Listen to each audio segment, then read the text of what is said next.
व्रत ये क्यों रखते हो?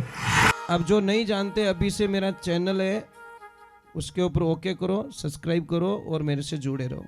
बहुत सारी बातें ऐसी बताई है मैंने। अनंत कोटि संत महात्माओं की, नाचने वाले भक्तों की, बोलो राधे, बोलो राधे। जय श्री कृष्णा। कैसे हो? सच में देखते हैं ये कहाँ तक आप मैं तो हमेशा एक बात हमेशा प्रार्थना करता कि जैसे कोई भी माता बहन को जब उसका पतिदेव कुछ अपशब्दों का प्रयोग कर ले, जैसे गाली गलौज दे दी या कुछ गलत शब्दों का प्रयोग कर रहा है, तो उस माता बहन को गुस्सा नहीं होना चाहिए। उसका पति गाली गलौज कर रहा है तो मैं आपको एक बहुत अच्छी दवा बताता हूँ, वो जिंदगी में कभी गालियां नहीं देगा। आपको कुछ नहीं करना, जैसे ही आपके पतिदेव गाली गलौज शुरू करे या अपमान जो शब्द होते गलत शब्दों का प्रयोग करता है, आपको कुछ नहीं करना, सारे काम छोड़ने। खाना बना रहे हो तो छोड़ दो, झाड़ू निकाल रहे हो तो छोड़ दो, और जाके कुछ नहीं करना, पतिदेव के सामने जाकर डांस करना है। पतिदेव बोले ये क्या कर रही है? मेरा कृष्ण बांसुरी बजा रहा था, नाच रही, तुम बजा बजा बजा। वो पति बोलेंगे इन पागल ने गालियां देने का ही करो, इसको तो कोई मतलब भी नहीं है। भाई एक ध्यान रखो, काणो आदमी रहे ने काणो कदी नहीं कहनो, पण अपनी आदत है गड्डी बैठर तो हिल्लो पड़ी ए काणिया ओके टेंशन मत कर, कदी नहीं कदी थारी आंख फोड़ू मैं। ये लाइफ में ध्यान रखो। एक माता बहनों, सच में आप अपने पति से प्रेम करते हो तो जिंदगी में एक बात ध्यान रखो, आप पति देव हमें कदीस मत बोलो, कदीस हमें नहीं बोलनी। देखो बाबड़ा कितना दुखी है, नहीं बोलना चाहिए माता जी। सच में धर्म नष्ट होता है, पाप लगता है। मैं कई माता बहनों को पूछता हूँ कि माता जी करवा चौथ का व्रत ये क्यों रखते हो? तो ये माता बहनें बोलती है कि करवा चौथ का व्रत करने से पतिदेव की उम्र लंबी होती है, इसीलिए करते हैं ना, पतिदेव की उम्र लंबी होती है। तो देखना इनका व्यवहार देखना, ये चौथ के दिन है ना, करवा चौथ के दिन इतनी मीठी बोलती है पति से, इतनी प्यारी बोलती है, कोयल जैसी बोलती है, इतनी मीठी बोलती है। और पांचम के दिन बाबड़ा पति का आटा काटन छोड़े। हाँ बोलो, चौथ के दिन तो बड़ी प्रेम से बोली, पांचम के दिन ऐसी गलत बोल गई। देवियां, उपवास करने से, भूखे मरने से पतिदेव की उम्र नहीं बढ़ेगी, पतिदेव की उम्र बढ़ेगी मीठी बोलने से। आप पतिदेव से इतने मीठी बोलो, इतने मीठी बोलो, इतने मीठे बोलो कि पतिदेव की उम्र ऐसे ही बढ़ जाए। मुझे एक बात अभी तक समझ में नहीं आई, ये जो आदमी लोग होते हैं ना साहब, बड़े भोले होते हैं, इतने भोले होते हैं कि पूरा जीवन दे देते परिवार को, पूरा जीवन, बच्चों के लिए, बहन के लिए, पापा मम्मी के लिए, परिवार के लिए पूरा जीवन कमाते हो आप। उसमें से 95% जो कमाई होती नहीं वो दूसरे के लिए होती है, आप खुद के लिए नहीं है। आप ईमानदारी से बोलना, आप री इच्छाओं कदी अच्छो खायो, अच्छो कदी पहरियो नहीं। अब इतने आदमी लोग यहाँ बैठे हो, ऊपर हाथ करके बता दो किसके किसके पास में न्यू ब्रांड ड्रेस पड़ी है, पेटी पैक एकदम, एक दो हाथ ऊपर हुए। और माताओं बहनों के पेटियां भरी है, पेटियां, सच में। और देवियां ध्यान रखना, जिन दिन उंदरा रो दिमाग खराब रही हो ना, मौको मिल गया ने, वो घुस गया ना अंदर, फिर देखो वो बड़ा फैशन डिजाइनर है, इतनी अच्छी डिजाइन बना के देगा आपको कि आप कल्पना नहीं कर सकते, इतनी मस्त एकदम, जैसे ही ऐसे गए काम से। मैं ये कहना चाहता हूं कि आप धूप में काम करते हो, आप बरसात में काम करते हो, समझ में आ रही नहीं? आपको कभी किसी ने बोला कि 2-3 महीने छुट्टी रखो? बोला किसने? नहीं बोला। बस इसीलिए कहते हैं जब तक तेल रेवे दीवा में तब तक लो हरी, जल गया तेल पड़ी रही बत्तियां पड़ी पड़ी सड़े दुनिया मतलब रही महाराज अब मने जान पड़ी। जब लक बैल चले घनी में तब तक सार घनी, बूढ़ा पहल रे हार न पूछे डोले अली घड़ी दुनिया मतलब की महाराज अब मने जान पड़ी। महाराज इस दुनिया के अंदर हमारे से कोई प्रेम नहीं करता। आप क्या सोचते हो मुझे कोई प्रेम करता है?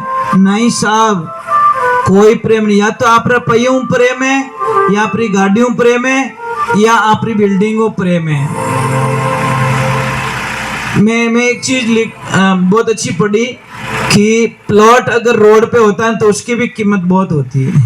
इसके ऊपर एक पानी की टंकी लगी है, नल आया नीचे, पाइप आया नीचे, फिर एक नल लगा बाथरूम में, एक लगा वॉश बेसिन में जहाँ पे बर्तन धोए जाते हैं, हाथ धोए जाते हैं, एक लगा है स्नान घर में, एक लैट्रिन में लग गया, एक रसोई के पास में पीने का पानी। टंकी एक, पाइप एक, नीचे आके डिवाइड हो गए। अब मुझे ईमानदारी से बोलना, ये सारे नल 500-500 के ही थे। जो बाथरूम में लगा वो भी 500 के, लेटरिन बाथरूम में लगा वो भी 500 के, और बाहर लगा वो भी 500 के, हाथ धोने में वो भी 500 के। तो मुझे ईमानदारी से बोल दो, आप लेटरिन में से पीने का पानी क्यों नहीं भरते? कारण बताओ। कारण क्योंकि वो नल वहां लगा, उसकी बैठक वहां है। आप जैसे आदमी के साथ में बैठोगे भाव वैसे ही मिलेगा साहब। आप ज्यादा कदर मत करना। कैसे आदमी के साथ में बैठो। कोई गरीब किसान था, सेठ जी को पैसे दे दिए, जमीन बेच के मेरे बच्चों की शादी में आप वापस दे देना। सेठ जी ने बोला दे दूंगा मैं। अब 20 साल हुए, किसान ने जाके पैसे मांगे और सेठ जी को बोला सेठ जी मेरे वो पैसे दे दो, मेरे बच्चों की शादी है। तो सेठ बोला कौन है भाई, कहां से आया, मैं तुझे नहीं जानता। अरे सेठ जी मैं फलाने का बेटा, कि मैं नहीं जानता किसी को। अरे सेठ जी मैं मर जाऊंगा, तू कल मरता आज मर जा, मेरे को पैसे नहीं दिए तूने। अरे सेठ जी जमीन बेच के सारे पैसे मैंने आपको दे दिए विश्वास के तौर पे, कि कोई साक्षी, कि साक्षी तो कोई नहीं है मेरे भगवान। बोला चला जाए, यहाँ पे कोई पैसे नहीं मेरे पास में। उसने बोला हे परमात्मा बस मरने के अलावा कुछ नहीं रहा, बच्चों की शादी आ गई, मुझे विश्वास था मेरे पैसे पड़े, पैसे काम आ जाएंगे। अब एक ऐसे रोते होते निकल रहा, एक आदमी मिला। देखो एक 5 मिनट की संगत क्या कर देती है।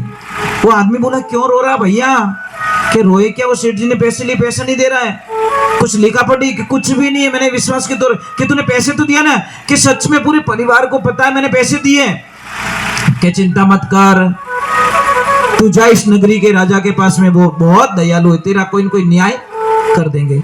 जैसे ही जाके बोला राजा साहब मैं बहुत दुविधा, मैं गरीब किसान, मेरे बच्चों की शादी, वो सेठ पैसा नहीं दे रहा है।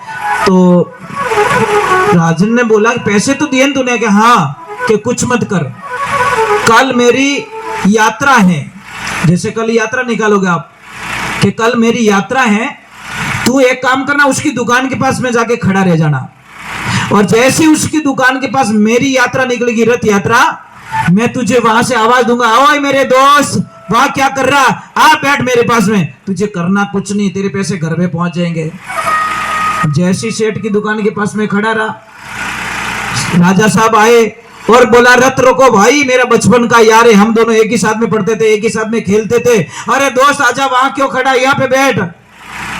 ये दृश्य किसने देखा, सेठ ने। सेठ ने बोला मर गया मैं तो।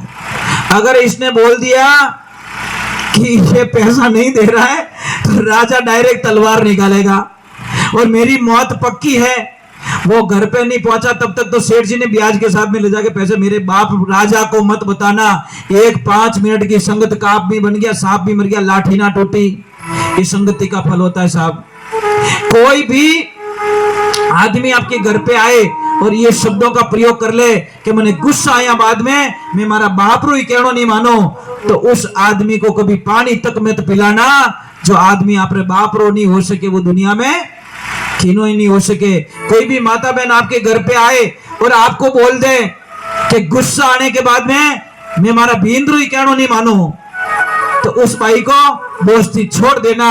जो आपके पति का कहना नहीं मान सकती, वो अपने को क्या शिक्षा दे सकती। कोई है यहाँ पे माता बहन जो अपने पति को प्रणाम करती हो, करते हो? कोई है? कोई ऐसी सती सावित्री यहाँ पे है कोई? बस आज्ञा ने आनंद, एक हाथ ऊपर हुआ है। अरे भाई आधा क्यों कर रहे हो, पूरा हाथ करो ना ऊपर। हाँ ऐसे थोड़ा विश्वास तो आ जाए, कोई बात नहीं। 5-7 माता बहनें ऐसी हैं जो पति को प्रणाम करते हैं, पर पति को प्रणाम कैसे करते इतना बता दो मुझे, क्योंकि प्रणाम करने का तरीका अगर सही नहीं है तो वो उल्टा रिजल्ट बताएगा। प्रणाम करने का तरीका सही है तो पति को निहाल कर देगा। पति को प्रणाम कैसे किए जाते, दोनों पैरों को छुओ और हाथों को ऐसे करो। ऐसे करके ऐसे नहीं कर सकते, ये बहुत बड़ा अपराध हो जाता है। ऐसे कीजिए और ऐसे कीजिए, हे प्रभु मेरे पतिदेव की रक्षा करना बस। और जो भी कुंवारी बेटी है जिसकी शादी नहीं हुई, अगर आप एक पापा से प्रेम करती हो तो अपने पापा के साथ में हमेशा एक ही थाली में खाना खाओ। आपके पापा की कभी भी अकाल मृत्यु नहीं होगी। एक तरफ आप पढ़ाई करते हो और एक तरफ आप उस चीज को मान्य करते हो। एक म्यान में 2 तलवार नहीं चलती साहब, तो थोड़ा सा समझो भाई, तो थोड़ा सा इन चीजों को समझ लोगे ना। आप अपने इष्ट को मजबूत कराओ, कोई चीज काम नहीं करेगी। बस अपने इष्ट को मजबूत कराओ, भगवान के प्रति आस्था पूरी रखो। जिसको भी मानते हो, हनुमान जी को मानते हो, महादेव जी को मानते हो, भैरव जी को मानते हो, माता जी को मानते हो, जिसको भी मानते हो उस इष्ट को मजबूत कराओ। और इष्ट मजबूत कब होगा? जब आपका गुरु मंत्र मजबूत होगा। ऐसे गुरु चाहिए ना, ऐसे गुरु तो मिल जाए जो हमको वहां पहुंचाए। बोले सत्य गुरुदेव की, बोले माता पिता गुरुदेव की, बोले जोगनिया मात की।